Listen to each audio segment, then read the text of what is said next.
answers? I think I'm entitled. You want answers? I want the truth! You can't handle the truth! This is Larry Connors USA. Larry Connors USA.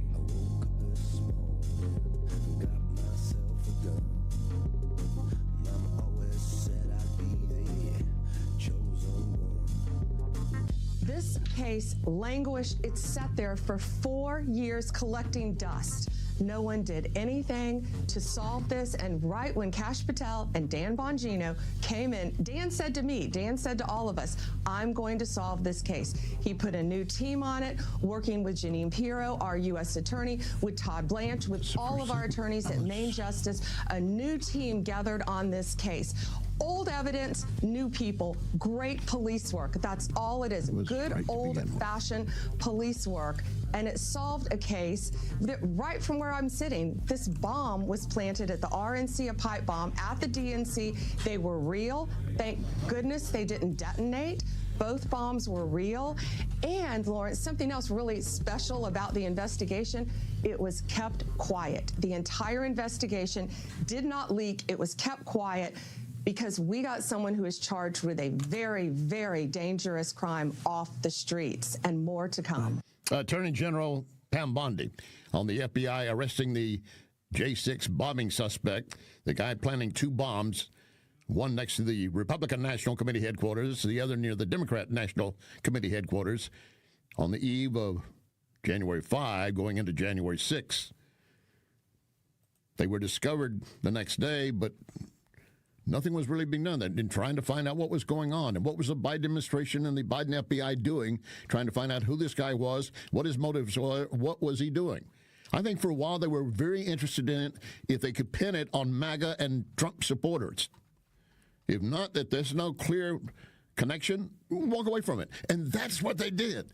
That's why I was shooting through the roof yesterday when they were stating that this almost 5-year investigation. There was no 5-year investigation. Within 60 days, the Biden administration walked away from it. Well, we can't find anything else. Or they were told, don't look for anything else. There's a lot we still don't know, and that's understandable. And I questioned yesterday. Keep in mind that Trump has been in the White House for 9 months. Why has it been delayed coming out? Well, they were doing it as it should be, and to that I give them credit. They were working on it, but they were not letting anything leak to the press or anyone else. They were carrying out their investigation, trying to put charges together that would hold up in court.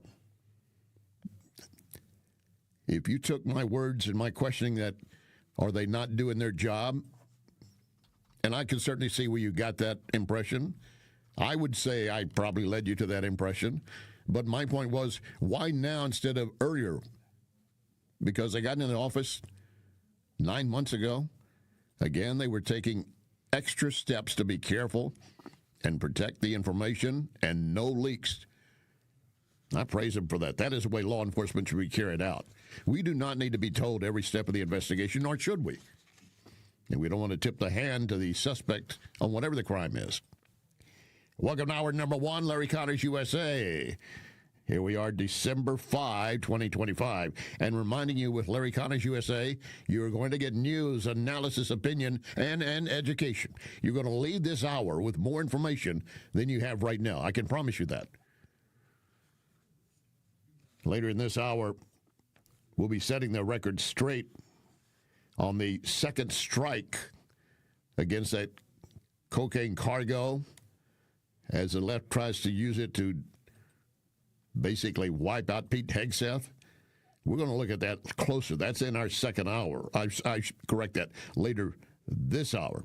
And also the story behind the story will be focusing on the Pearl Harbor attack. Sunday will mark 84 years of that date and infamy. So I want to address it before we go into the weekend. And next hour, how left Biden administration was treating a child sex predator who was convicted, not once but twice, admitted to the crimes, and they let him walk free. That's the Biden administration carrying out whatever we can do to make your life easier if you're an illegal, and weaponizing the department against the American citizens. I want to take a moment to tell you about our stocking stuffer promotion at News Talk STL. We have a grand prize available. I'm going to give you a link. You simply go to NewsTalkSTL.com. Some of the other things that will be in the stocking. We've got Trolley Stop Bakery, some of their goods, Whistle Pig Outdoors, Gulf Shores Restaurant and Grill, and more, including some merch from News Talk STL. But our grand prize, $500 to Newstedter's Fine Jewelers. $500. And we're not making you jump through a bunch of hoops to get in on all this. You enter when it's convenient to you, and you'll be notified when you win. It is that simple. But you do want to get in as soon as you can, and then you get behind the 8 ball and you can't do it and you forgot it. Well, you can't win if you don't enter. You can win without paying anything. It's all free for you.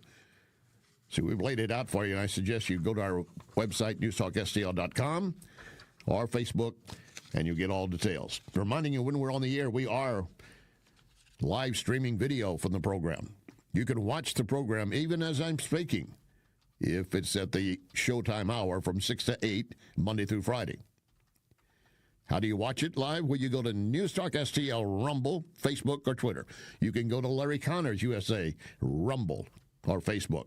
And later, both the audio and video podcasts are posted. And how do you get that? Again, News Talk STL, LarryConnorsUSA.com, Larry Connors USA Facebook. We make it as easy as we can to get you involved in the program, and so you can watch, listen as you can. All right, let's go back to the information that we're beginning to get about the guy arrested for planting the pipe bombs.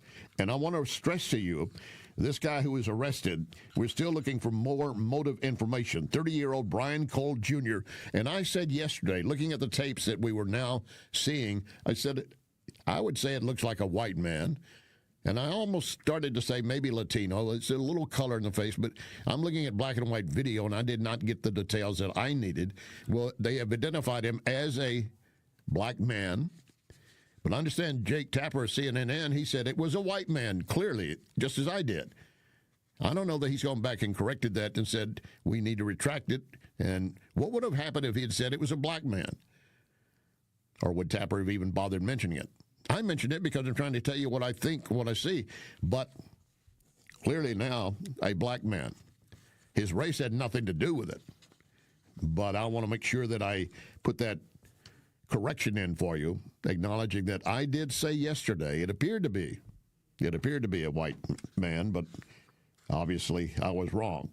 This guy was arrested for the pipe bombs at the RNC and the DNC, charged with transporting explosive devices, attempted malicious destruction, and more charges will be coming. Again, keep in mind, these were active devices. They could have gone off.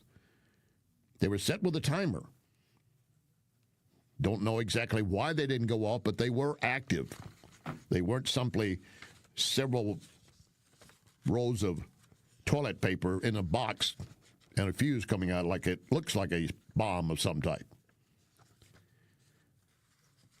Kash Patel, This FBI is doing director. one thing and one thing only, letting good cops be cops, letting our professionals and investigators and staff in the field go out into the field and conduct investigations. That's what Donald Trump was elected to do, and he's given us the resources and authority we need. As to this specific case, the pipe bomber, you're right. The prior administration sat on the evidence for 4 years. There wasn't any production of new evidence from 5 years ago. Here's what we did. We went out to the country, brought in our experts, and Deputy Director Bongino led the charge and said, we are going to look at every single piece of evidence again. Trace, we looked at 3 million lines of evidence. We went back and looked at the cell phone tower data dumps. We went back and looked at the providers and what information they provided pursuant to search warrants at the time, and asked questions such as, why weren't all the phone numbers scrubbed, and why weren't they connected, and why wasn't there any geolocational data done? Now, that is either sheer incompetence or complete intentional negligence, and neither of which is acceptable for this FBI. So we changed that in the prior 8 months, not on just this case, but every one. And what that did was allow us to narrow the search down. I mean, I have to remind the audience and the world, this guy... Again, that is Kash Patel, the FBI director, pointing out what they had when they walked into office. And when they started pulling all these files together and looking at, this is what they had, but there were a lot of pieces missing because they were never followed up by the Biden administration. and the FBI Director Comey and Attorney General Merrick Garland, Mealy Mouth of Garland, they were just ignored because no big deal if it doesn't work as a weapon against the Trump administration. The American public be damned. That's pretty much the attitude. Dan Bongino, of course, is now the deputy director of the FBI, and he said the Biden FBI was just not doing the job. I don't know what they were doing. I can tell you what happened, though, when we got there, the director and I. My first meeting, I swore in, and I kid you not, probably 15 minutes later, and the people who are in the meeting know, I said, when I get in there, I want a full brief on this pipe bomber case on day one. And I looked at the case agent after getting a full brief on what they'd done, and they had done a pretty extensive amount of work. They had chased down, I think, thousands of leads, 6,000 plus interviews had been conducted, hundreds of tips, and it still was relatively stale, the case. And I grabbed the case agent on the way out, and I said, "You're going to get me this guy. You're going to track this guy down, and you're going to find him. You're going to get me this guy. I want him." And that started what's been almost a 9-month operation right now to make sure that we could get full accountability and transparency to the American public. And so to that extent, we said we were working on it all these 9 months. And what we started with was there was some evidence that had been brought in early in the investigation, but it wasn't curated. It wasn't followed up. It was just ignored. Or as Pam Bondi said, it was collecting dust. You're not investigating if you get your initial start and then you walk away and just leave it to collect dust. There is a question that certainly stands out, and it got raised in an interview. Did you have trouble? Were there struggles with some of the FBI agents who may have been loyal to Christopher Wray? What we have found here is that any leadership that weaponized the Federal Bureau of Investigation in the prior administration or before that, we removed. Once we put our leaders in the field, like our new ADIC in Washington, D.C., and the deputy director and all other leadership across our 7th floor here, we told them the mission is simply as follows: crush violent crime and defend the homeland. That's what we do, and hold people accountable. And once that message and our leadership got out into the field, and here's another important part, we put 1,000 agents across America, removed them from headquarters, took intel analysts and support staff and pushed them out across the country to say the crime fighting has to happen out in the streets and in the cities of America and not inside the Hoover building and the headquarters building that built this disease temple of weaponization. And that, coupled together with the president's authorities and resources to direct against priority targets, allowed us to put the manpower on this target set. And it wasn't easy, Trace. I'm not going to say it was easy, but they had 4 years and we did it in 8 months. That's Kash Patel addressing a question raised by Trace Gordon on Fox News. Were you being hindered by the Biden operation? Well, you heard his answer. I'm not going to need to expand on it. But that question is still there, and I'm not sure it's fully answered. But Patel's keeping his cards close to the chest at this point, which is the way it should be. They now made it public. We have a suspect. Here's where we stand on it. And this investigation, for those who thought it was all dead in the water or left in the room collecting dust, it is no longer. So I could expect, and you could expect, more arrests to come. In the meantime, the fraud in Minnesota is going to be even bigger than expected. Director of Homeland Security Secretary Kristi Noem briefing President Trump. You told me to look into Minnesota and their fraud on visas and their programs. 50% of them are fraudulent, which means that wacko Governor Walz either is an idiot or he did it on purpose. He brought people in there illegally that never should have been in this country, fraudulent visa applications, signed up for government programs, took hundreds of billions of dollars from the taxpayers, and we're going to remove them and we're going to get our money back. 50% of the welfare programs under the federal administration level in the state of Minnesota, 50% were fraudulent. 50%. And most of it coming through the Somalian communities built inside Minneapolis and their connections to actual terrorists in Somalia. That's where some of the money was going. And we had whistleblowers inside the state health department of Minnesota for the last 3+ years, blowing a whistle, trying to get Governor Walz's attention. We've got fraud going on here. We need to look at this. He was ignoring them. And you know what else? Now he's racing to get another election under his belt. Tim Walz is up for his third election here in the state of Minnesota. People were surprised when he was reelected for a second time. But when he was on the national stage just a year ago, it really let the nation know truly who Tim Walz is.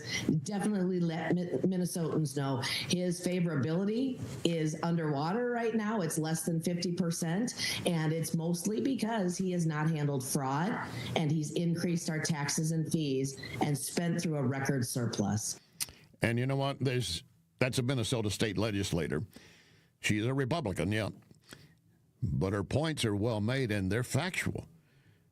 Now, no one is suggesting or stating and has any evidence that the Minnesota governor has been part of the fraud, but he was not stopping it. So I have a very big question. Why the hell not when they kept screaming, we've got fraud, we need to do something about it? And keep in mind, this money was being taken from programs intended for Minnesota residents, not illegals to begin with. And it was being stolen. And those who needed it were not getting it.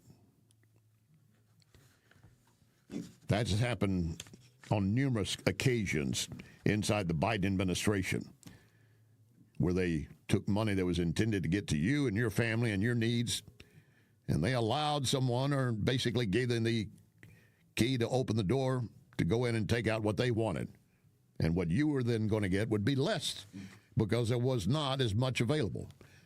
But they've already documented $1 billion of fraud in the state of Minnesota on this one Somalian group. But there are more. And we'll be anxiously awaiting to see more details. Coming up, the debate and an update on why the cocaine bust with the boats hit by our fighters, our warships. Why a second hit? Well, there's a good reason for that. But you're going to get an understanding, I hope, a better idea, and also how the left is supporting narco-terrorists and terrorism in general by not only their actions, but their words. Plus the story behind the story, focusing on Pearl Harbor. Lock and load, ready on the right.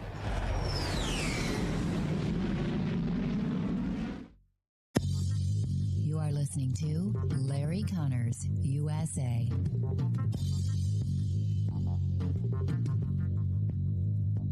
In all these years that Wellington Environmental has been my sponsor, I've never mentioned their duct cleaning services.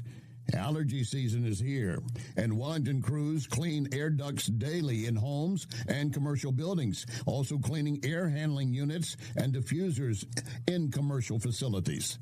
Why? Well, because people will see black dirt and mold on the vents, or they are actually suffering from allergies. Don't be fooled by low-cost duct cleaning providers saying they charge only per vent, because once they get on site, the price will skyrocket. Wellington does not do this, never has. Wellington will give you an estimate, and you say Larry Connors, and immediately you get a 20% discount. Call Cindy, 314-644-4930, 314-644-4930. Make your home and business better, safer with Wellington. Be well with Wellington. Back pain? Follow me to Esquire Sports Medicine, where they've got your back. Esquire is the oldest sports medicine clinic in St. Louis. Dr. Draghi and his team of chiropractors can get you back to work, back to life without the pain. New patients usually scheduled within 24 hours. 314-644-0885. 644-0885. EsquireSportsMedicine.com. Another day must be another roofer in town. John Beal and I were talking. He said, you know, every time you turn around, there's a new roofing company. Many of them have no idea what they're doing, and the statistics show that many will be out of business within 2 to 5 years. Who are you going to call to help you then? You need to remember only one name, John Beal. John Beal Roofing. You have a problem, he can take care of it. And we'll be here for you. John Beal Roofing. Call 1-800-NEW-ROOF. 1-800-NEW-ROOF. Renewal by Anderson asking, are you still battling cold drafts? Windows icing up again? Utility costs surging? You're worried about paying more every month? The truth is, you may already be paying for new windows and money lost to energy escaping your home. And here's the thing, you don't want to do this project twice. Renewal by Anderson spends every day replacing bad technology, poor installation of windows and doors that simply don't stand the test of time. But you can afford the best. America's most trusted window replacement company, Anderson. Call 877-WINDOWS or visit rbastl.com. Learn about our December savings event right now. 877-WINDOWS, rbastl.com. Renewal by Anderson. Superior products, exceptional service. This is News Talk STL.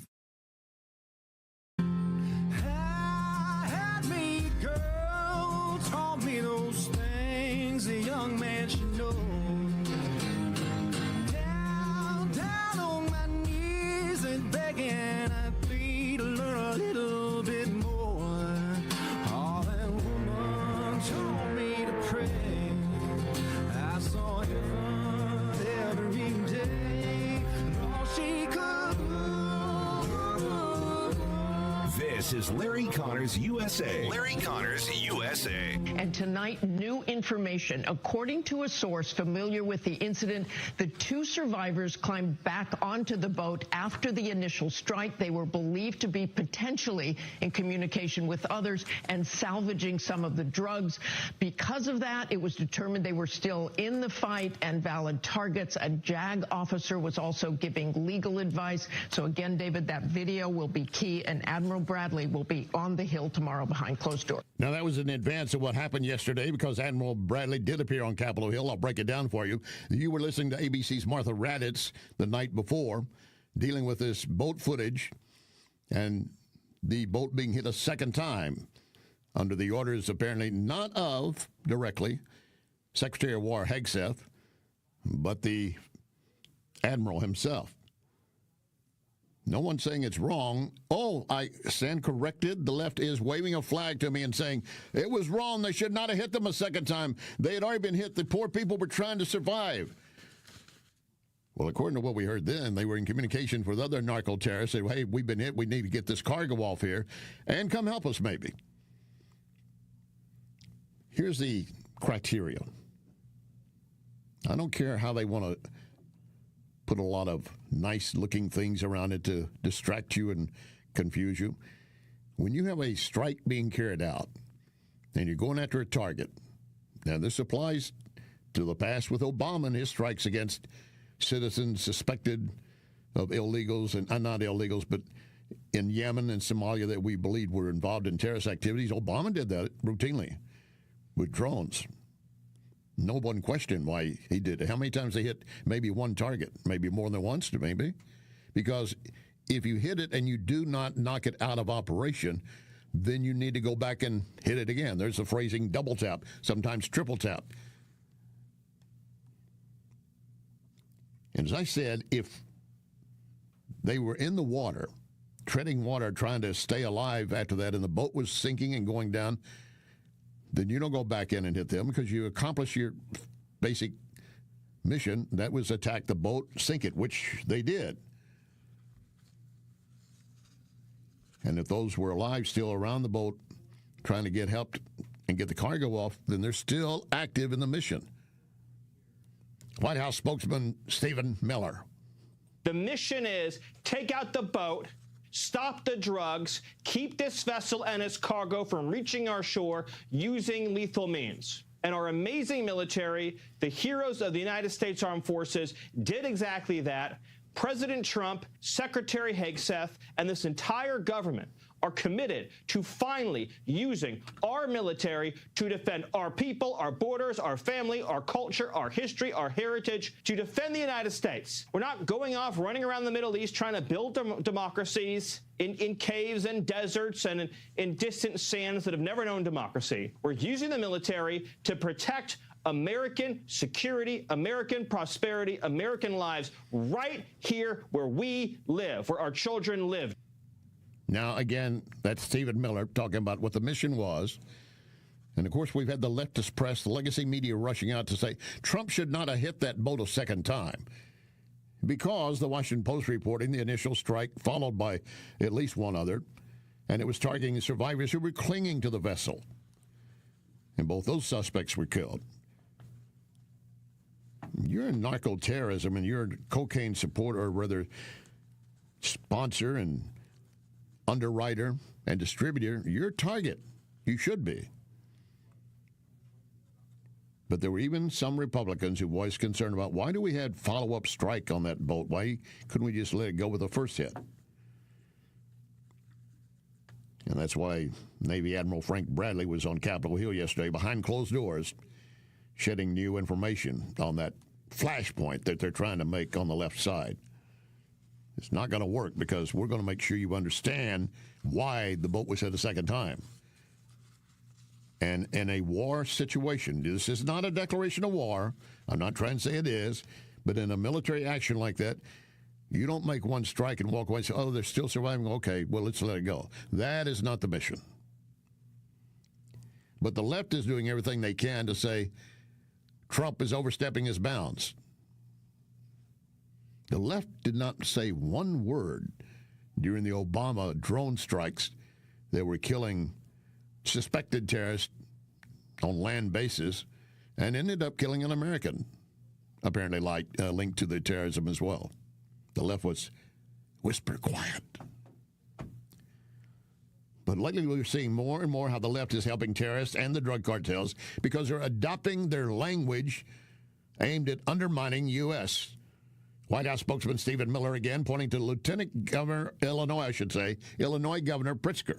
He uses the term invasion force. This fool, Governor Pritzker, uses the term invasion force to describe federal law enforcement. He is adopting the language and the narrative of the paid insurrectionists and the Antifa mobs. The invasion force were the 20 million illegal aliens that Biden flooded into this country, taking our jobs, taking our wages, filling up our hospitals, destroying God knows how many schools, and of course leading to countless rapes, assaults, and murders. That was the invasion force. President Trump was elected on a mandate to turn that invasion back, to send those illegals home.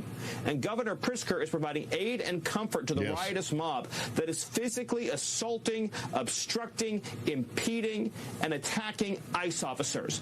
And his latest act, declaring that there are no-go zones where federal law enforcement is not permitted, is truly an act of insurrection against the federal government. It clearly is. They want to say ICE agents can't be operating in Chicago in separate areas or whether certain areas or wherever else they want to do it. We'll let the criminals have the reign of the street. But again, Stephen Miller is saying this party is so far off track.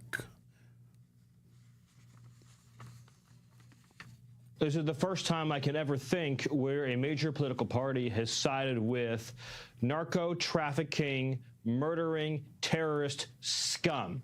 You know, you play one of those clips from a Democrat who said, oh, there's no such thing as a narco-terrorist. They're just narco-persons. ISIS and these narco-terrorists in our hemisphere use the same tactics. They use rape as a weapon. Mm-hmm. They skin people alive. They cut off their heads. They burn them to death. These narco-terrorists, if a politician opposes them, they kidnap their family. If they don't give them what they want, they murder their family. That is exactly what they do outside our nation. And they would do it here more often if they could. And again, if they are adopting the leftist language the narco-terrorist language. They're encouraging. They're inspiring when we need to be cutting their heads off, not allowing them to attack us. There's one singular event I want to share with you. Pam Bondi, our Attorney General, was pointing this out. This was a Somalia illegal who had been arrested and convicted on charges against not one but two children during the Biden administration. What did they do, Pam Bondi? Somalian community. But we got a criminal here. Okay, Lawrence, this guy came into our country in 2015 under Barack Obama. He let him in legally, just like all the Afghanistans he's been letting in. He let him in legally in 2015. He committed a rape of a child, a horrific rape in 2017. Then he committed another rape in 2024. He's arrested in state court, lives in the Minneapolis area the entire time. Last name Muhammad, he's 28 years old. He's convicted in state court of both rapes. They let him walk out the door on probation. Double rapist. Pled to him, walked out the door. Then, under our administration, he commits a new rape. He is arrested. He is in federal custody. We are going back in time now, charging him again with kidnapping and the rape of the 2017 case. And I can tell you there are more charges to come. Did you get that? He was arrested and convicted, not once, but twice. Released on probation. They let him walk right out the door after he even pled guilty to raping one of these children. And, of course, keep in mind, they was also taking place in the state of Minnesota, in the midst of the Somali community, and he knew he would have protection in that area. Thank you, Congresswoman Omar. And all the rest of them that came around to support this guy that was raping children and being allowed to roam the streets by Biden administrations and those who want to be part of it or wanted to at that point. I don't want any child to undergo any of that, even children of the leftists. And I want to know what they would do if their child was the one subjected to that by a guy that had been convicted not once but twice and then set back on the street. What would they want? Would they want justice, or are they willing to say, oh, come here, honey, I'll just hold you close and we'll get through this? That's not going to help the child.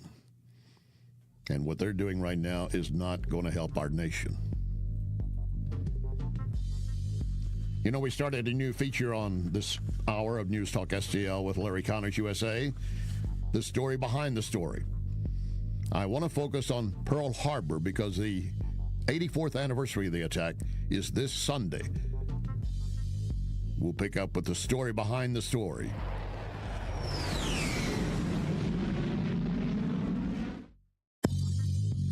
You can connect with Larry on Twitter at Larry Connors USA. Tom Shaw Realtors has been helping sell, buy, lease property all over Missouri for almost 100 years. Call him, 636-532-1922, or visit shawrealtors.com. You want the best place to watch baseball or any sport and be able to enjoy premium cigars and whiskeys? Lit Cigar Lounge. Lit has so many events each month, you need to constantly check the Lit Cigar Lounge Facebook. You don't want to miss anything. Plus, you can order food from Napoli Brothers Pizza and Pasta, delivered within minutes right to your table. By the way, we're in the season for great patio dining. Napoli Brothers Pizza and Pasta has your table waiting. Renewal by Anderson asking, are you still battling cold drafts? Windows icing up again? Utility costs surging? You're worried about paying more every month? The truth is, you may already be paying for new windows and money lost to energy escaping your home.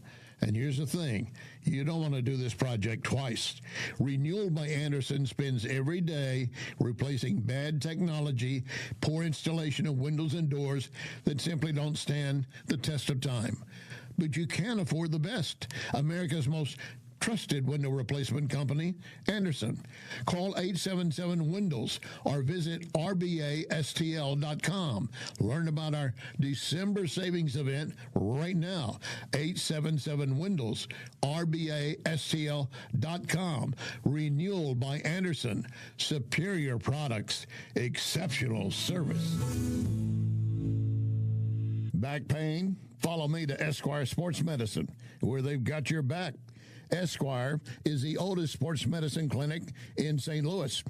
Dr. Draghi and his team of chiropractors can get you back to work, back to life without the pain. New patients usually scheduled within 24 hours. 314-644-0885. 644-0885. EsquireSportsMedicine.com. This is News Talk STL.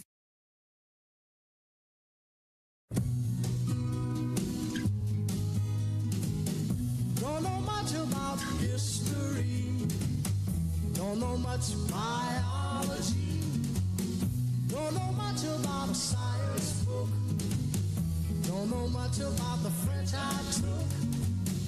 But I do know that I love you. And I know that if you love me too, what a wonderful world this would be. This is Larry Connors USA. Larry Connors USA. Now, Larry Connors with the story behind the story. Mr. Vice President, Mr. Speaker, members of the Senate, of the House of Representatives, yesterday, December 7th, 1941, a date which will live in infamy. The United States of America was suddenly and deliberately attacked by naval and air forces of the Empire of Japan. The United States was at peace with that nation, and at the solicitation of Japan, was still in conversation with its government and its emperor, looking toward the maintenance of peace in the Pacific. The attack yesterday on the Hawaiian Islands has caused severe damage to American naval and military forces. I regret to tell you that very many American lives have been lost. We're going to expand on that for you with the story behind the story. That is, of course, the date of infamy speech. I want to stress that point. I'll tell you why later. Not the day, the date of the infamy speech. President Franklin Delano Roosevelt, the 32nd president of our nation, addressing a joint session of Congress on December 8, 1941, after the attack had been carried out December 7. Keep in mind, at that time, across the nation, folks were learning in bits and pieces as to what had happened. You didn't have the full news coverage available, if it had even been not biased, but actually giving you facts. There was no such way to get it. If you lived out in the country, you didn't have any radio link up. You were learning it from your neighbors over a period of time, maybe a week or more before you really got a full understanding. But from the farm fields to across the nation to the major cities, when the word really was explained and what we saw had happened, we had men stepping forward to volunteer. And we got men coming from all over the nation saying, what can we do to help fight and protect our nation? The rally call was expensive in the sense of lives. The attack on Pearl Harbor directly killed 2,403 U.S. personnel. That includes sailors, soldiers, Marines, civilians. 1,100 others wounded. The greatest loss of life was the USS Arizona. 1,177 sailors and Marines killed. And the Arizona, more than half of the American deaths occurred on that battleship when a bomb detonated in the forward ammunition magazine, causing the battleship to sink in minutes. And that is where you're going to find a memorial now to the date of infamy and those who were hit by Japan on December 7. This Sunday will mark 84 years, and the date happens to fall on the actual date of the Pearl Harbor attack, December 7. 84 years. And I want to know who's going to be standing there and thinking about it, at least offering a prayer. There will be those who had relatives that got lost that day, or others. But 84 years, it begins to be dismissed. We don't want it dismissed. That event, that time, was the most damning attack against the U.S. ever. And we have seen it in our current time, the so-called 9/11 bombings and attacks. That is our modern-day Pearl Harbor. And already too many are walking away from looking at it. It's just too horrific. We don't want to see the towers come down anymore. We don't want to see the planes hit the towers. All right, if that's what you want, but as long as you keep in close contact with those who might need support and lost loved ones.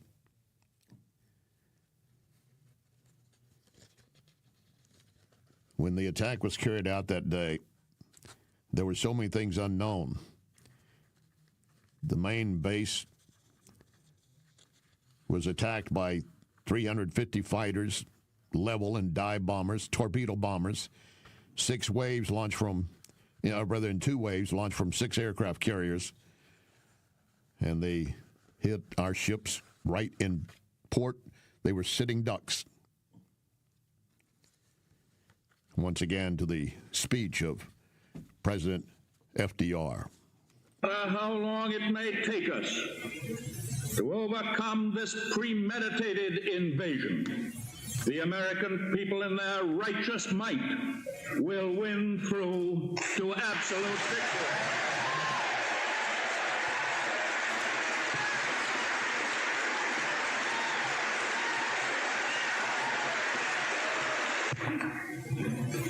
I believe that I interpret the will of the Congress and of the people when I assert that we will not only defend ourselves to the uttermost, but will make it very certain that this form of treachery shall never again endanger us.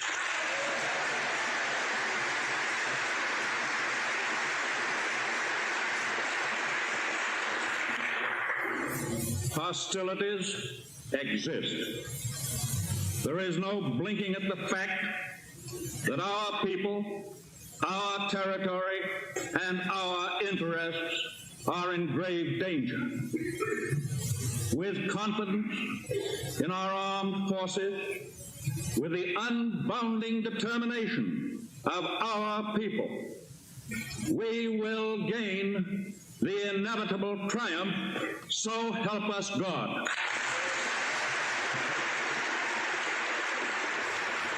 FDR on December 8, 1941, the day after the attack on Pearl Harbor. And you heard him say we were at peace. In fact, there were 2 Japanese, at least 2, I believe, maybe 3, attachés in D.C. meeting with the White House. There were tensions already underway, and they were trying to find a way, supposedly, to keep things down. And the White House was of the belief that they want peace. And we turned our eye away from the possible threat on the horizon and focused on what we wanted to have happen. The Japanese attack had several major aims, of course. One, destroy American fleet units immediately, preventing the Pacific Fleet from interfering with the Japanese conquest of the East Indies and other areas. So they wanted to wipe out the fleet. And again, when we had them all in port, thank God not all of them were, but enough of them. And thank God also that they did not target the fuel storage depots nearby. The Japanese ignored those. They went right after the battleships and everything else. But those fuel depots and the maintenance in areas where we were rebuilding the fleet once the attack had stopped, and then having the fuel to go into these ships that we were producing immediately, that gave us a chance to come back. But again, the Japanese mission was, we're going to buy time for Japan to consolidate its position and increase its naval strength.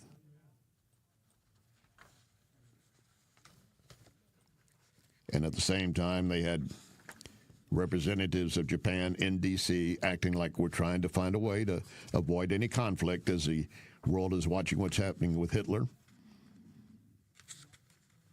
That was underway. Churchill was trying to get FDR to get into the fight against Hitler.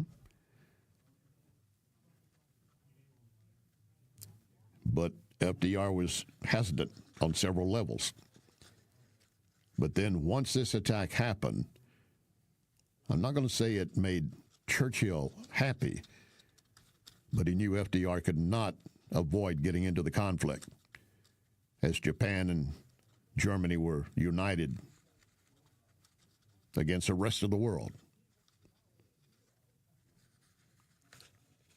Have you been to the memorial at Oahu, I should say? I have. And that is part of the story I want to share with you when we continue. You are listening to Larry Connors, USA. So I hear an out-of-towner asking someone, where's the best place to eat? Before they could respond, I said, Cafe Napoli. Where? Well, I said, Cafe Napoli in Clayton, Napoli 2 in Town and Country, Napoli 3 in St. Charles, right next door to Napoli C, and then you got Napoli Kirkwood, plus you got Napoli Pizza and Pasta in Chesterfield. You'll find Napoli everywhere. It's not too early to book a party and buy gift cards. Cafe Napoli. This is Larry Connors USA. Larry Connors USA. Now, the end of the story behind the story. I ask that the Congress declare that since the unprovoked and dastardly attack by Japan on Sunday, December 7th, 1941, a state of war has existed between the United States and the Japanese Empire.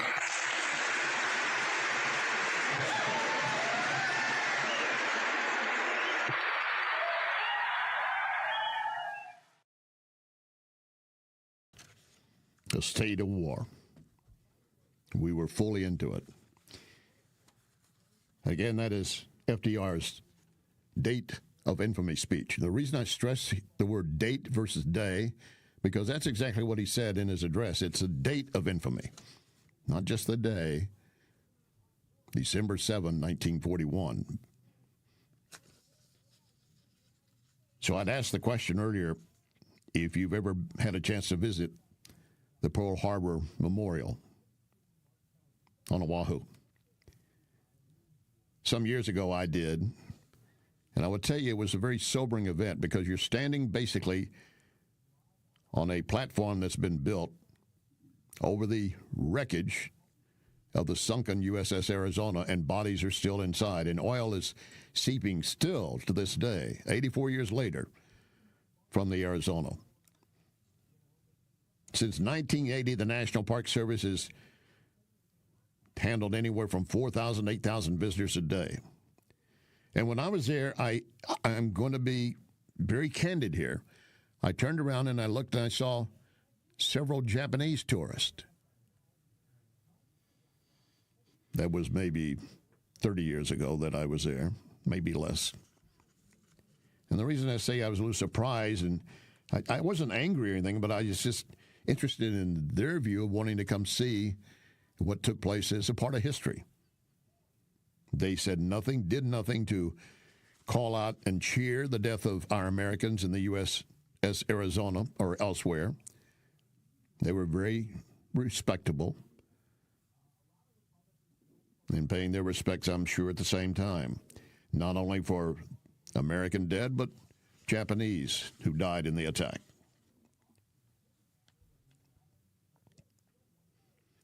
We have come in some ways, a long ways from that time. I remember being in Texas with a TV station, and a local car dealer was coming into the market and going to be selling Japanese imported cars. There was already one in the market that was selling German-made cars. And I know more than one told me, I will never buy one of those damn German cars. Same thing with the Japanese products. The world has changed. And the people today are not responsible for what their ancestors did. How many times have we had to try to stress that on other issues? Be your ancestors back in the days of slavery, were your ancestors directly responsible for creating the slavery issue? Did they do anything to move it forward or denounce it? We are maybe more enlightened at this point.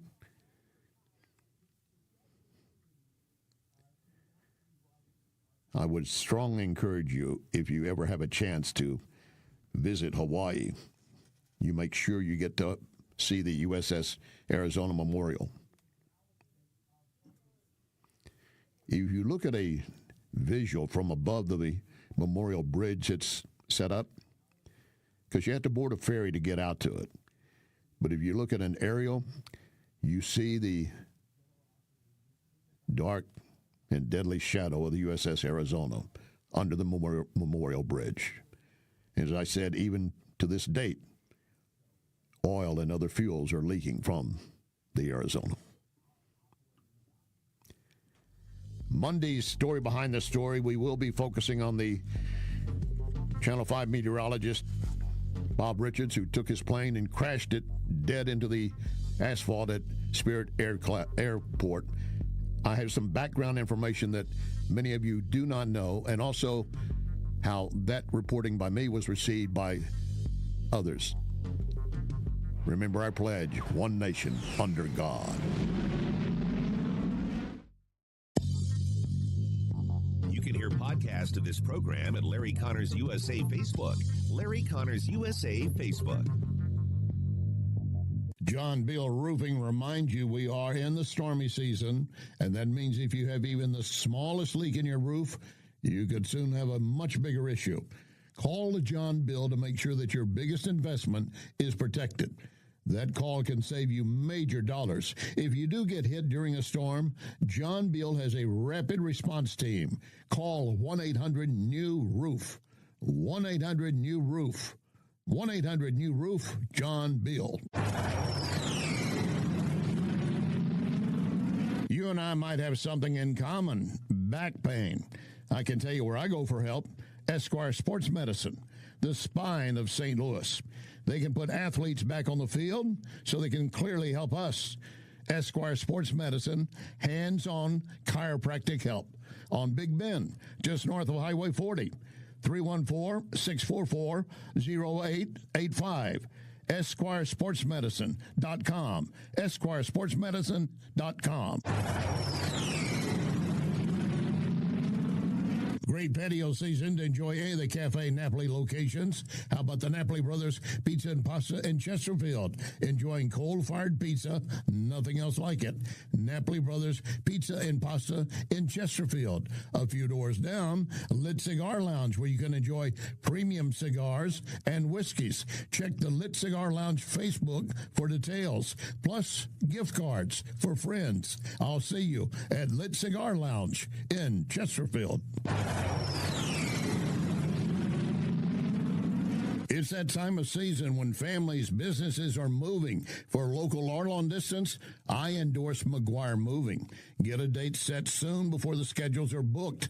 314-241-0600. 241-0600. McGuire is constantly giving back to our veterans, such as Support Dogs for Our Brave. So with McGuire, you're getting excellent service and helping our vets. McGuireMoving.com. So many times, Vincent's Jewelers has helped me surprise someone special. Vincent's locally owned can do the same for you, and you don't have to break the bank to get something really nice, maybe even customized. The smile you're going to get back from that special someone, priceless. Check VincentsJewelers.com every day because new items are arriving and there are special deals. Vincent's, my only jeweler. VincentsJewelers.com. VincentsJewelers.com. Renewal by Anderson asking, are you still battling cold drafts? Windows icing up again? Utility costs surging? You're worried about paying more every month? The truth is, you may already be paying for new windows and money lost to energy escaping your home. And here's the thing, you don't want to do this project twice. Renewal by Anderson spends every day replacing bad technology, poor installation of windows and doors that simply don't stand the test of time. But you can afford the best. America's most trusted window replacement company, Anderson. Call 877-WINDOWS or visit rbastl.com. Learn about our December savings event right now. 877-WINDOWS, rbastl.com.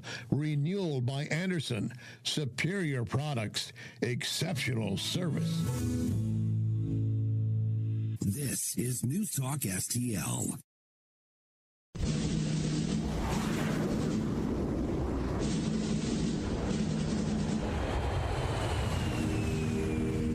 Answers? I think I'm entitled. You want answers? I want the truth. You can't handle the truth. This is Larry Connors USA. Larry Connors USA.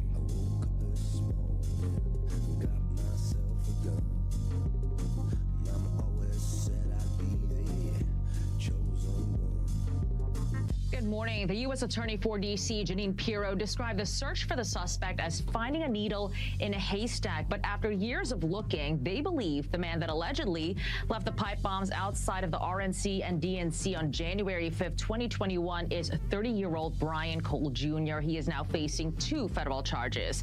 Agents visited more than 1,200 homes and businesses, conducted more than 1,000 interviews, and reviewed approximately 39,000 video files. But investigators say it was a new look at old information in the original file that broke the case. Court documents state Cole's credit card history shows throughout 2019 and 2020, he bought several materials that match the components of the bombs.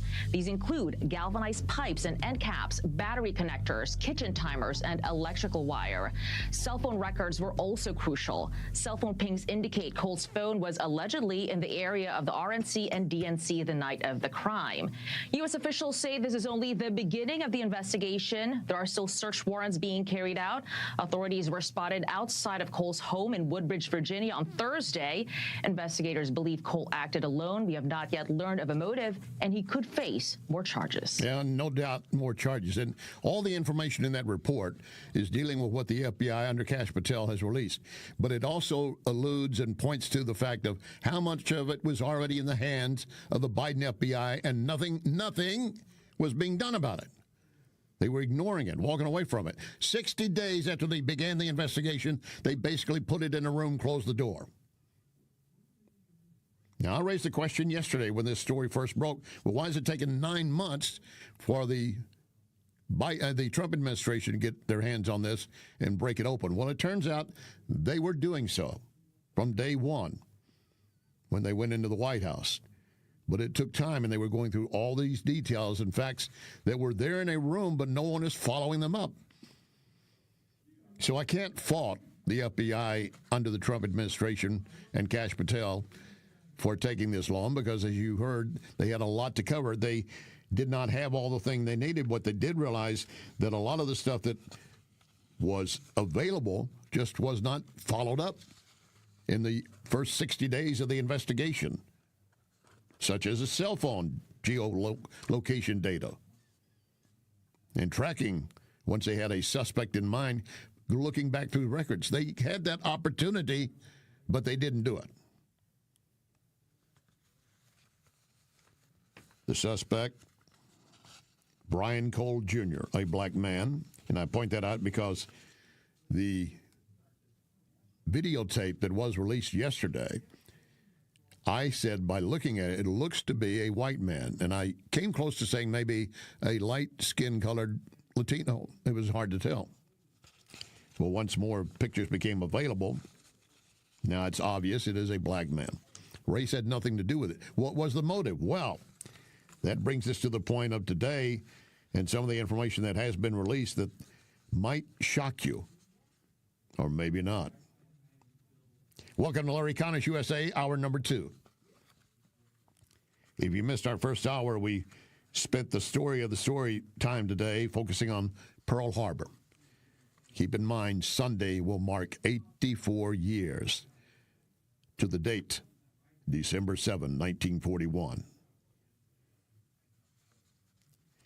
Welcome to hour number 2 with Larry Connors USA, where you get news, analysis, opinion, and education. And later this hour, we're going to show you how your federal tax dollars are going to suicide bomber families, and there's evidence beginning to surface, alleged evidence, maybe I need to put the words around it just to be protective, that some of the Minnesota Democrats were definitely taking campaign cash from some of the fraud taking place. The $1 billion worth of fraud, and now maybe a lot more. They were taking it directly from the Somalia scammers to make sure they won their elections. Which takes me back to the bombing suspect's motive. The reports we're seeing now is that apparently he was upset to the extent that he fought the 2020 election. He had some election grievances. Now, it doesn't say which one. It's just said that he expressed doubt. He's been speaking to the investigators for hours, admitting he planned the devices, planted them. That's what we're being told. He admits that he put them out there, and that he did it because motivation that, well, there's no clear picture. He made statements about the 2020 election and his apparent support for President Trump. Might offer a hint at a possible motive, but still no real details. And you know what? At this stage of the event, we don't really need to have every detail in front of us, nor should we, as long as it's being pursued properly. I'll remind you again, these were active devices. They could have certainly gone off and caused injury or harm. So the J6 bombing suspect, after the reports of a 5-year investigation, it was not 5 years, 60 days into the investigation, after the pipe bombs were found, the Biden administration walked away from it. Was it because they did realize and find evidence at that point that this guy was a Trump supporter and he was worried about Trump not winning the election? But he wanted to throw out a pipe bomb at both the RNC and the DNC so it might mislead investigators. That's still to be determined. But if you listen to Kash Patel on the background of the suspect and the background of the investigation, you get a better understanding. Kash Patel. Yes, of course, we looked at the sneakers that the suspect was wearing because, as the world now knows, there was only a limited amount of those ever made and sold in the United States. So, again, we take the circle and go from thousands of people and we shrink it down, not just based on the sneakers alone, but the cell phone geolocational data. Of course, we, the FBI, have the best cell phone capability tracking systems, and we use that to say who was around the area that matches the description, the height, the weight, the size, and who was wearing this sort of sneakers. But on top of that, I can generally say that, you know, some of our biggest breakthroughs always come from cell phone analysis. But what you have to do, Trace, before you can run cell phone analysis is find the number of the individual you're looking for. And of course, this FBI was able to pull data out of the millions of lines of information and cell phone dumps to triangulate not just who it was and the location, but we were able to use our tools and build evidence that's usable in a court of law. That's the most important part about this. this. Accountability, we can arrest anyone we want, but we worked with our partners at the Department of Justice, the Attorney General, and the U.S. Attorney Jeanine Pirro to leverage countless subpoenas and legal processes before we ever decided to hit the house like we did this morning and to hit the suspect's place of business. And that's the way it should be done, because you do not want to mess up your investigation. And all of this investigative time that was being carried out, well, as I'd mentioned yesterday, in my view, well, why weren't they doing it? Well, they were doing it, Larry. But it's just now that they're in a position where they can make it public. I accept that. But don't tell me there's been 5 years of investigation, because for 4 years, the Biden administration had control of all the records, and they did nothing with them. Kash Patel was asked at one point, did the Biden administration do anything to hinder you or stop you or hide information? He did not respond directly, but he did say the Biden administration sat on this evidence for 4 years. Attorney General Pam Bondi. This case languished. It sat there for 4 years collecting dust. No one did anything to solve this. And right when Kash Patel and Dan Bongino came in, Dan said to me, Dan said to all of us, I'm going to solve this case. He put a new team on it, working with Jeanine Pirro, our U.S. attorney, with Todd Blanche, with all of our attorneys at Maine Justice. A new team gathered on this case. Old evidence, new people, great police work. That's all it is. Good old-fashioned police work, and it solved a case that right from where I'm sitting, this bomb was planted at the RNC, a pipe bomb, at the DNC. They were real. Thank goodness they didn't detonate. Both bombs were real. And, Lawrence, something else really special about the investigation, it was kept quiet. The entire investigation did not leak. It was kept quiet, because we got someone who is charged with a very, very dangerous crime off the streets, and more to come. And more to come, because, again, we don't have all the information of what they've got so far, and I don't expect us to get it, nor should we, until a due process is carried out.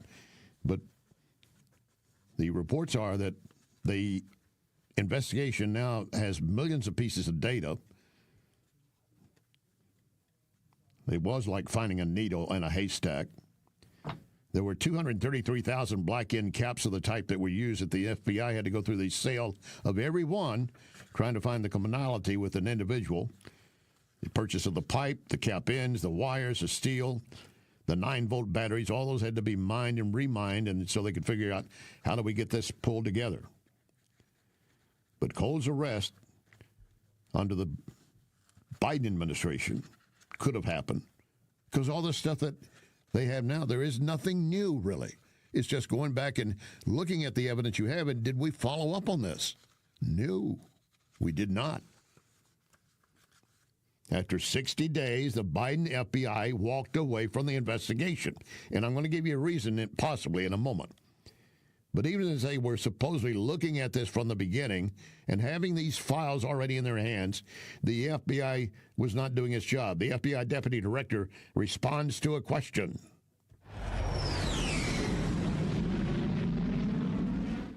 I don't know what they were doing. I can tell you what happened, though, when we got there, the director and I. My first meeting, I swore in, and I kid you not, probably 15 minutes later, and the people who are in the meeting know, I said, when I get in there, I want a full brief on this pipe bomber case on day one.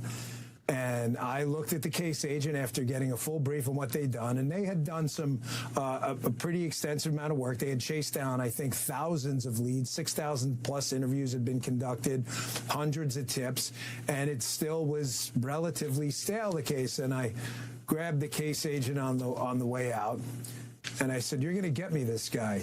You're going to track this guy down, and you're going to find him. You're going to get me this guy. I want him."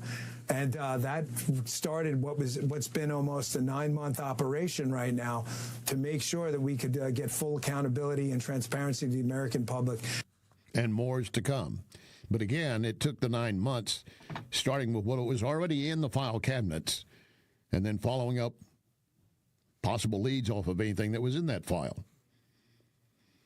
I'll stress to you again, the Biden administration, based on the information that we're provided by the FBI now, and all the documentation, say we got no new information, really, other than what we went out and did good police work, hunting it to the ground. We got nothing new.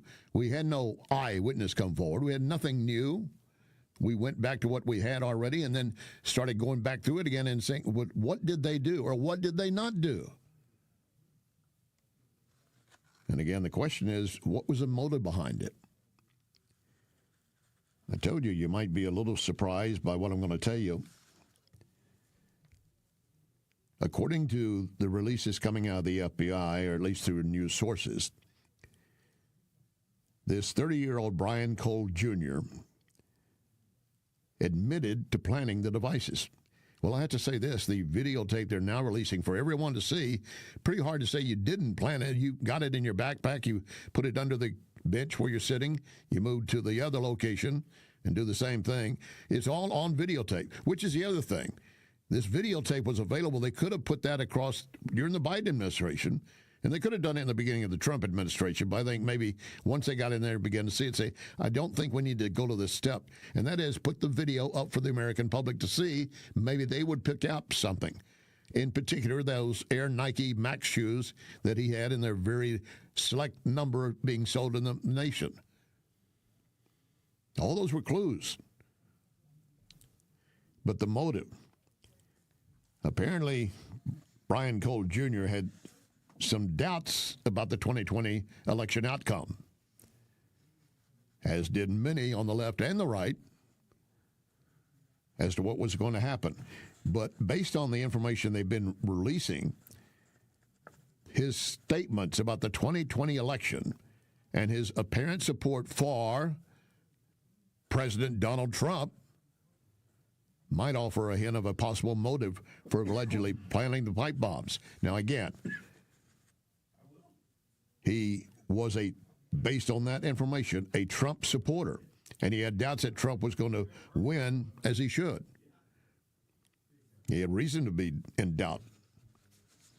And that led to January 6th event.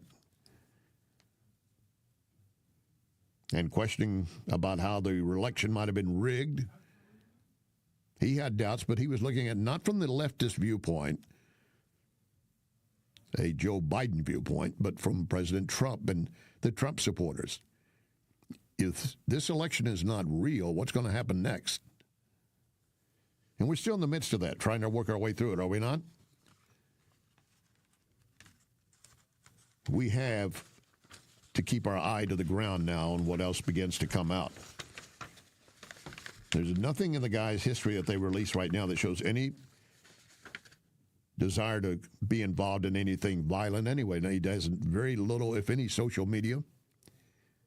Lived at home with his mother in a very nice upscale home in Virginia. So they obviously were not desperate and poor, if you take that as some evidence, which I do.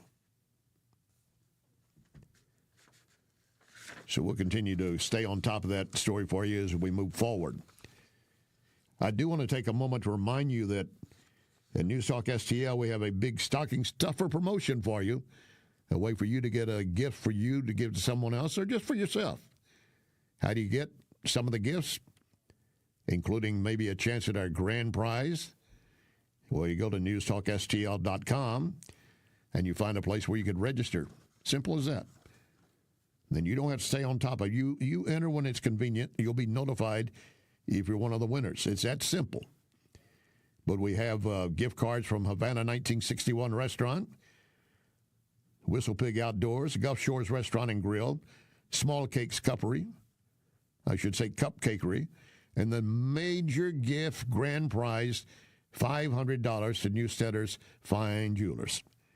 You can get one of those. All you have to do is register. Go to NewsTalkSTL, register, and then sit back and wait to see if Santa's going to bring you something. It's a great way to enjoy the holidays with your fellow conservatives. Make a little inside bet who's going to get something, who's going to get nothing, because they've been naughty, not nice. Coming up, more on how the Dems are buying into supporting leftist violence. Lock and load. Ready on the right.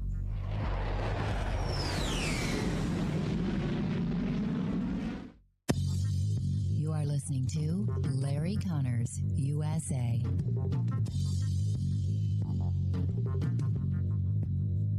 I want to tell you more about Wellington Environmental's dustless blasting services. Wellington can blast paint, grease, graffiti, even stripes off parking lots. Truly amazing and powerful. But can Wellington blast something more sensitive? Yes, Wellington can use dry ice to blast soot and odors off smoke-damaged surfaces right after a fire. Currently, Wellington uses dry ice to clean mold off wood inside a home. Why? Well, dry ice immediately disappears, turns into a vapor. That means no mess to clean up, no damaged surfaces. You need to check with Wellington, always researching and practicing with new, better, faster, safer equipment and products for you. And it's very easy to schedule an estimator for your next project.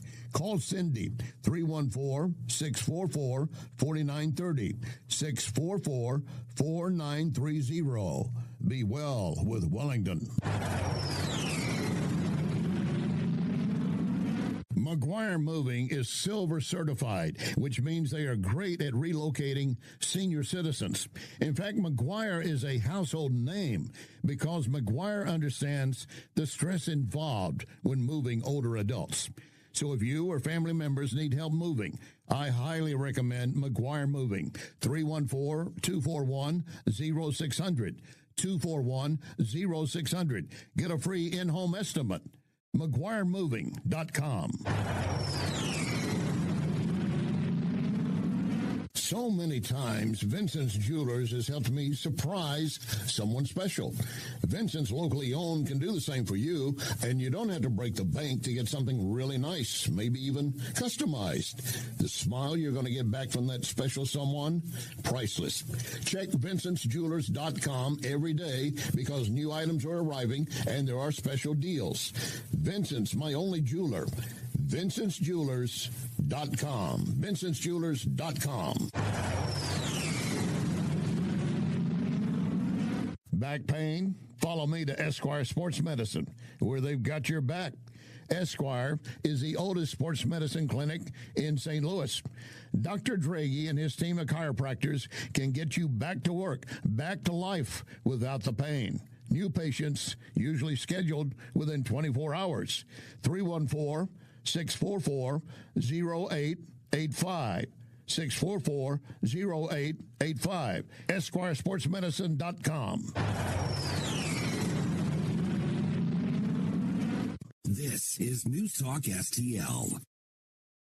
There's 1,000 miles and 18 hours. I got a double drive down southbound 35.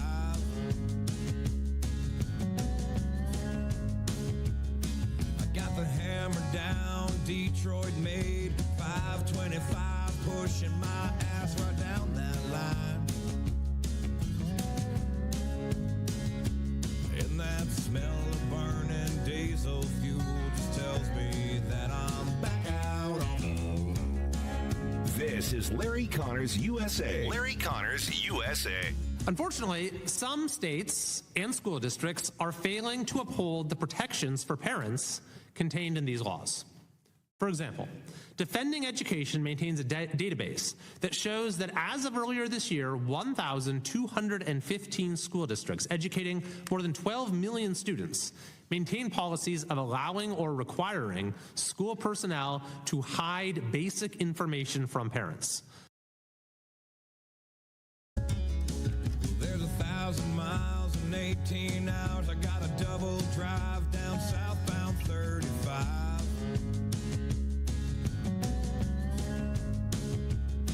I got the hammer down, Detroit made 525, pushing my ass right down that line.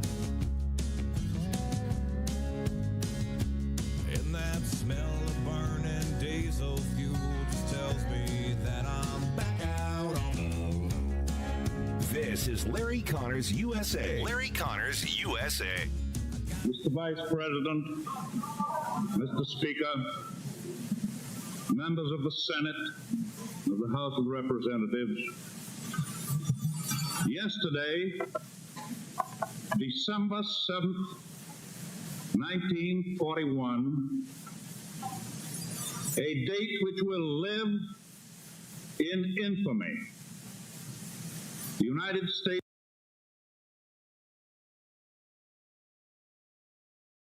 $30 million a week.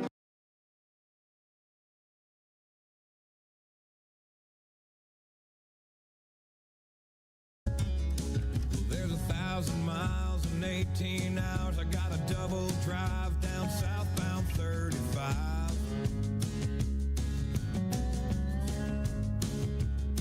I got the hammer down, Detroit made 525, pushing my ass right down that line. And that smell of burning diesel fuel just tells me that I'm back out on the road. This is Larry Connors USA. Larry Connors USA. $30 million a week that comes on the airplane and comes into Afghanistan. So the plane comes in weekly. The amount of money on the plane weekly is $43 million to $87 million. But one thing I want Americans to understand is in that bucket of the $40 million we send each week, we are paying basically welfare to the Taliban martyrs' families. So every Taliban member who died during the war with us, the U.S. government is paying them a stipend, the family. So our families of Americans who died there aren't getting squat, but we are paying Taliban families for basically dying while attacking us. That is beyond disgusting. You were listening to a former CIA targeting officer, counterterrorism expert, Sarah Adams, saying she has seen and knows of every month something like $40 million on a plane are shipped over to Afghanistan. And then that money is, well, you want to know why? Well, we supposedly are trying to work kind of deal. I don't know all the details on that. But according to her, in the midst of that money is stipends and welfare supplement for martyrs who killed themselves in attacking our troops in Afghanistan.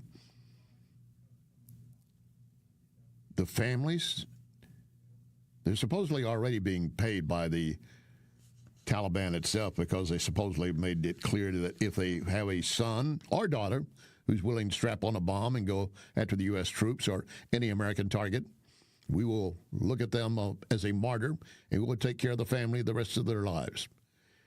That's one thing. But for taking U.S. dollars, and we are now helping supply support for these martyrs who wanted to kill Americans, as I said, it's beyond disgusting. But, of course, a lot of what's happening with the left when it comes right now to dealing with organized violence, be it around the world or on our U.S. city streets, trying to also dump more drugs into our nation, the leftists are basically involved and, in fact, encouraging. Stephen Miller talks about the violence that's been happening under the various actions of Democrats. We have seen the Democratic Party nurse the flames of violence and insurrection against the federal government for the last 10 months.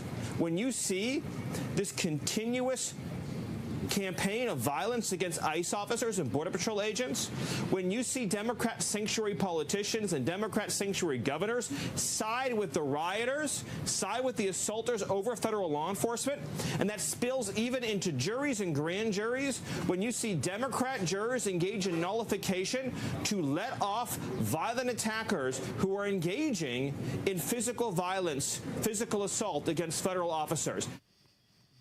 Yeah, it's all documented. I mean, they're out on the streets campaigning for these terrorists.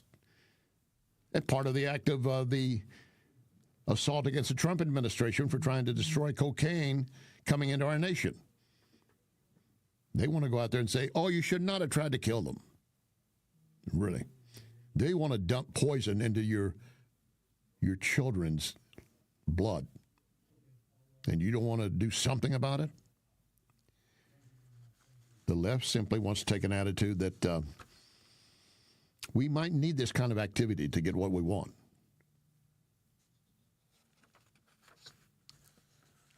You've got all the leftist organizations lined up offering pathetic instances of where they're going to support our country and our people versus illegals much less those involved in corruption. Oh, that word right there, that just snapped me back to what's happening in the state of Minnesota, the home of Governor Happy Walls. As you well know, the evidence coming out is saying that there's been $1 billion worth of fraud in Minnesota, basically out of the Somalia community in Minnesota. They have the world's largest gathering outside Somalia. Why'd they go there? Well, it's understandable if they are coming from another country.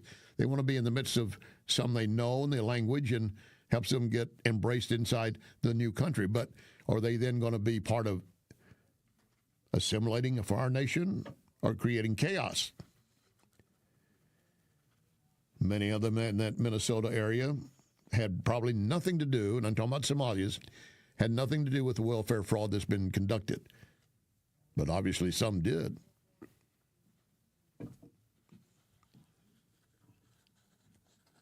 And pointing out that this $1 billion already stolen through some of these plans they set up with fake accounts, cheating the state of Minnesota and those taxpayers, but more importantly, the kids who needed the monies. There is no heart among the Democrats for the kids. Well, we hear it from them if Trump was grounding them up and putting them, quote, in cages and separating them from families, but they don't want to protect the families in existence now. The word coming out is that the New York Post pointing out the Attorney General of Minnesota, Keith Ellison, his councilman's son, Mayor Jacob Fry, Congresswoman Ilhan Omar, and others received cash from scammers who siphoned at least $250 million off of a nonprofit Feeding Our Future. That's according to the New York Post. Ellison's campaign took in $10,000 from businessmen. One of them made a maximum $2,500 donation. That guy was indicted on federal bribery and fraud charges last year. Ellison would receive 3 more maxed out $2,500 donations from those associated with Feeding Our Future.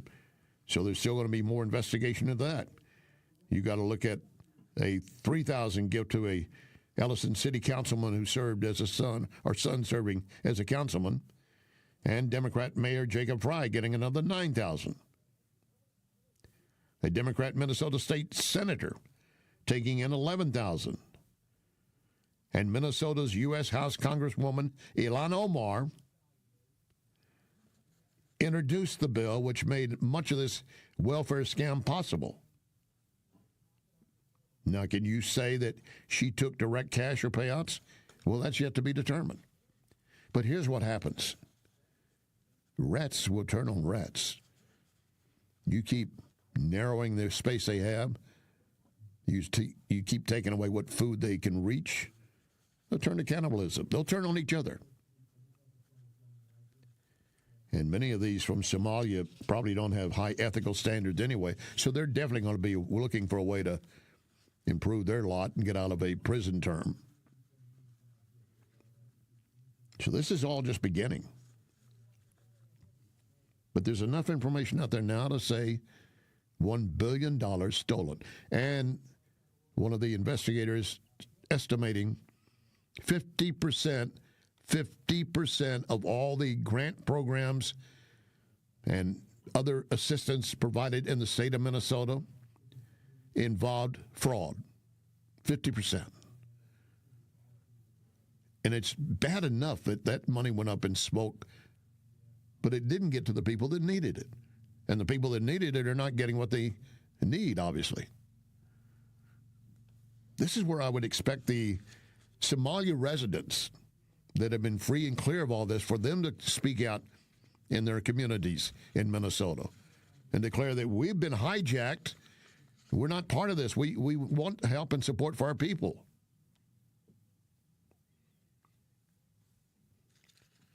And then you have many on the left that, well, they're going to ignore what I just told you.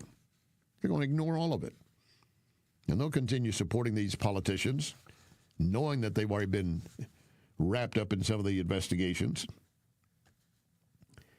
Now, the bottom line is, too, what's going to be done going forward if Walz is running for re-election, his third term? At this point, it's likely he could be re-elected because of that Somalia base across Minnesota. It will be strong enough to make sure he stays in.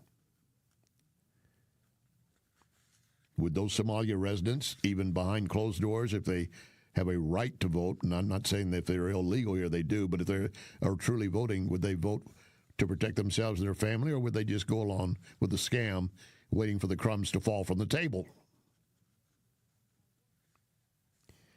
Nothing's going to change until that entire state government is taken and shaken up and scattered across the ground.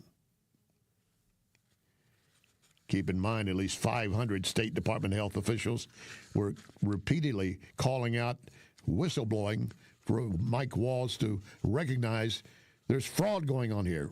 The American people in our state are not getting what they are entitled to. And what did Walz do? A little hands dance and walk away with a goofy smile. If that makes you happy, you're pretty easy to please. Which suggests that you might well like an extra check from the Somalia funds as well, right? Coming up, a change on hepatitis B shots for newborns.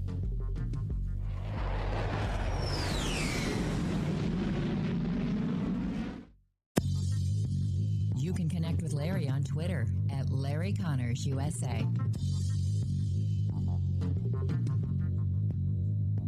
We welcome Tom Shaw Realtors, selling, buying, leasing property all over Missouri, almost 100 years. Call Tom, 314-283-5064, shawrealtors.com. Renewal by Anderson asking, are you still battling cold drafts? Windows icing up again?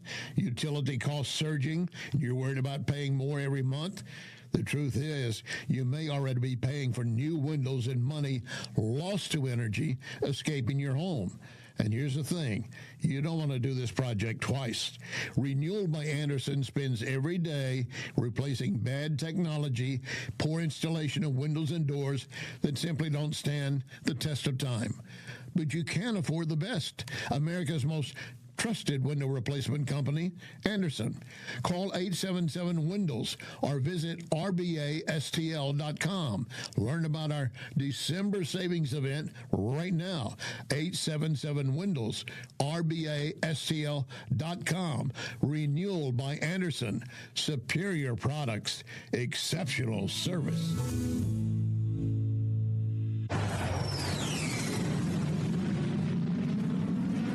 I just checked the events planned at Lit Cigar Lounge, so I'm planning a lot of time there. Top-of-the-line cigars, premium whiskey. Check out litstl.com and join me.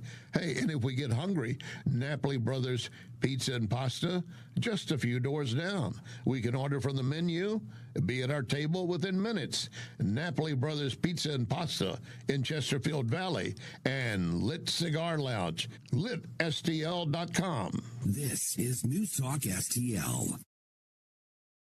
I'm gonna run away to Tucumcari, make camp where the land is bare. I'm gonna run away to Tucumcari, ain't no one gonna find me there. Ain't no one gonna find me there.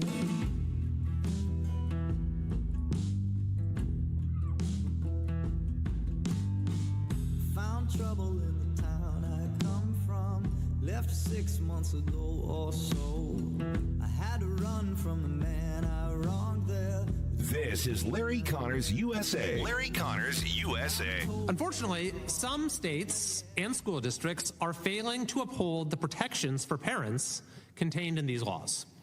For example, Defending Education maintains a database that shows that as of earlier this year, 1,215 school districts educating more than 12 million students maintain policies of allowing or requiring school personnel to hide basic information from parents, such as the name of their child uses in school and the gender the child identifies with.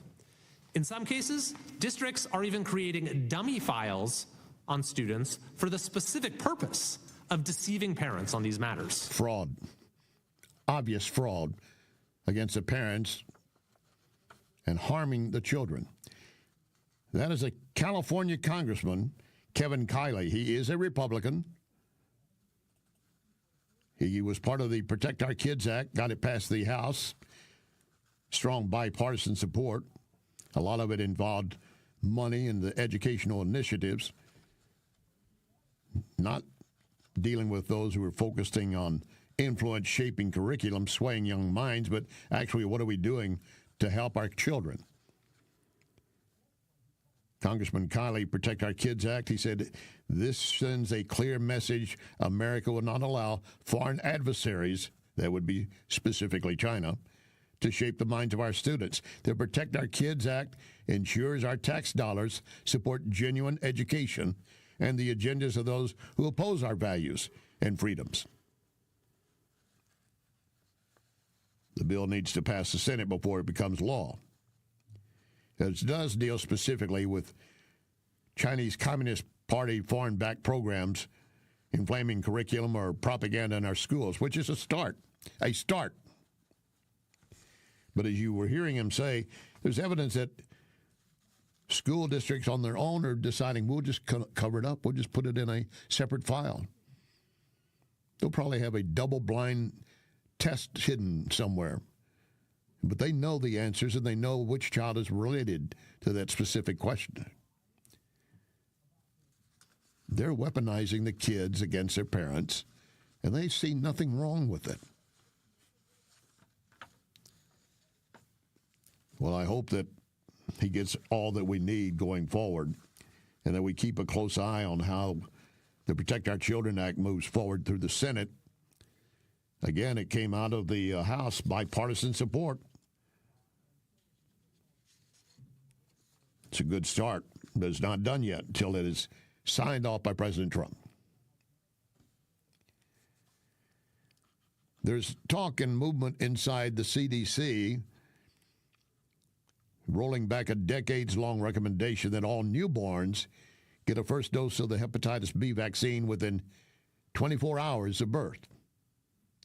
The panel, which includes members Health Secretary Robert F. Kennedy Jr.,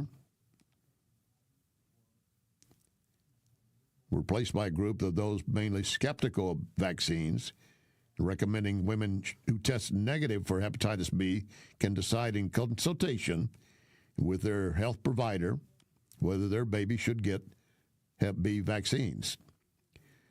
3 of the 8 members voted against making any change. And one of the doctors saying, we're doing harm by changing this wording. Well, what is the wording? That's part of the key that you need to understand. Basically, the hepatitis B right now is being given to newborns within, according to the CD panel recommendation, it is to be given to children within 24 hours of birth. That is what the CDC has advised for more than 30 years.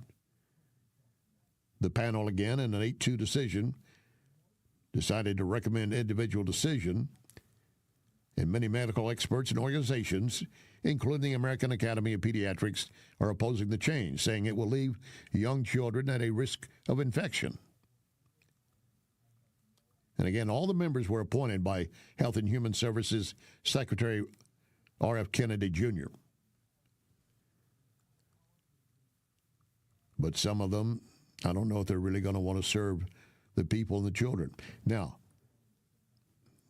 if you're a parent, or you will soon be, of a newborn, what are you supposed to do?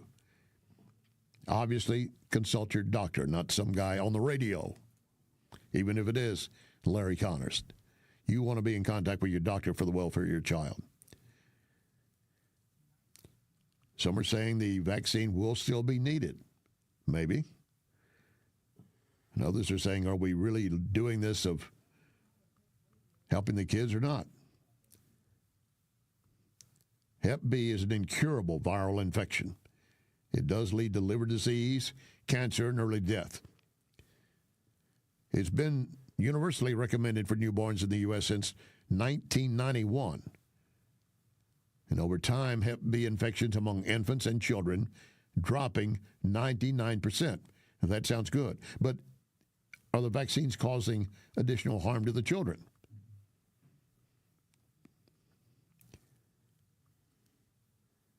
According to Senator Bill Cassidy, a Louisiana Republican who chairs the Senate committee and also is a physician, he said the Hep B vaccine is safe and effective. The birth dose is a recommendation, not a mandate. He said before the birth dose was recommended by the CDC, 20,000 newborns a year were infected with Hep B. Now it's fewer than 20.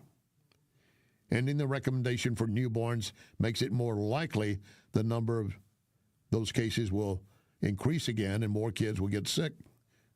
They might well. They want to point to the long track record in multiple studies saying the vaccine is not associated with any increased risk of infant death, fever, sepsis, MS, or autoimmune conditions. And they want to believe that severe reactions to the vaccine are rare. And evidence showing that there's no, I should say, research showing there's no evidence of any safety benefit in waiting until the child is older, so they don't get the Hep B shot within the first 24 hours. That's part of the key question there, is do you need to have that shot that soon for a newborn? Would they have the same effect if you decide you want to do it, but let's wait till they get a little bit older? This is a newborn. You're putting into their body something that they were not born with. It may or may not work out for them. And may not be no regard whatsoever as to affecting and harming the child. And maybe not giving it would cause harm. It's a delicate balancing act. And we get experts on both sides. It's extremely hard. Parents, you're in my prayers as you go through this with your children. My two girls are in their late 30s, early 40s, so it's been a long time since I had to face this crisis. The CDC is insisting the birth dose has served as a critical safety net, recommending pregnant women get tested for Hep B. And about 16% of expectant mothers fall through the cracks because they're not going to be tested. Well, obviously, pregnant women should be tested for the Hep B vaccine. I believe that is just good standard prenatal care. Then you can have your argument about, so we're going to give them the vaccine at what age? Many schools and child care facilities do require a child to be vaccinated for Hep B before they're allowed to attend the school or that care facility. The American Academy of Pediatrics says the first dose of the vaccine should be given soon after birth. And they'd recommend within 24 hours, saying it provides crucial protection and warning any delay of any type would leave children vulnerable. But again, the real job of the healthcare industry and physicians is first do no harm. Is there evidence to really support that you don't give it to the kids at this point? Is there evidence to point out that if it's given to the children at a later age, that they'll still be as well protected? A lot of this stuff has been happening behind the scenes, so you may not be up to full speed on it. That's why I wanted to put it in front of you today. And because also the news out today is that the advisors are voting on a change for Hep B shots for newborns. Where it goes from here will be the next step. You're going to expect next week, a lot of complaints from blue states as we try to curb fraud in our welfare system, specifically the SNAP program, the Supplemental Nutrition Assistance Program for families across the nation. Director of Agriculture, Brooke Rawlings. In February of this year, we asked for all the states for the first time to turn over their data to the federal government to let the USDA partner with them to root out this fraud, to make sure that those who really need food stamps are getting them, but also to ensure that the American taxpayer is protected. 29 states said yes, not surprisingly, the red states, and that's where all of that data, that fraud comes from. But 21 states, including California, New York, and Minnesota, the blue states, continue to say no. So as of next week, we have begun and will begin to stop moving federal funds into those states until they comply and they tell us and allow us to partner with them to root out this fraud and to protect the American taxpayer. As Joe Biden was working to buy an election a year ago, he increased food stamp program funding by 40%. So now as we continue to roll that back. You're rolling back future fraud. So the blue states are not going to comply. They don't want to give you the information request.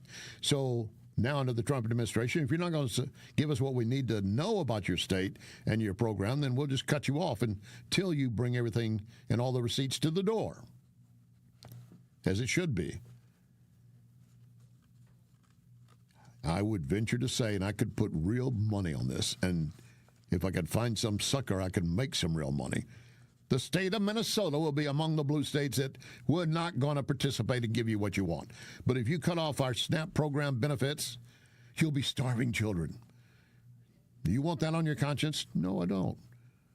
But I also don't want to give money to politicians instead of the kids that do need the help. No, there's going to be a lot of screaming. It's back down to the old... if it's your cat that got scalded, are you going to let it go or are you going to raise hell over it? Probably not, until it affects you directly. By the way, our Secretary of the Interior, Doug Burgum, has a Christmas tree and firewood savings plan to make Christmas affordable again. The Bureau of Land Management is reducing firewood and Christmas tree permit fees through January 31.